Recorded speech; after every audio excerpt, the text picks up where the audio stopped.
Një 42 vjeçar është arrestuar nga policia në fshatin Hajmel, bashkia Vaujdejes, pasi kishte bllokuar rrugën duke penguar qarkullimin e automjeteve gjatë manifestimit Betlehemi i Gjallë dhe kundërshtoi punonjësit e policisë gjatë kryerjes së detyrës.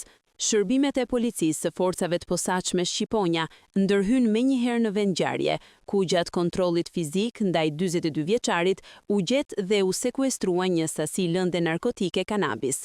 Ndërkohë nga kontrolli i ushtruar në banesën e tij, policia gjeti dhe sekuestrua municion luftarak. Në përfundim të veprimeve procedurale, nga oficeli i policisë gjyqësore i prokurorisë, u bë arrestimi i 42 vjeçarit, banues në Dej, për veprat penale, kundërshtimi i punonjësit të policisë së rendit publik, mbajtja pa leje dhe prodhimi i armëve, municionit dhe lëndëve shpërthyese, si dhe prodhimi dhe shitja e narkotikëve.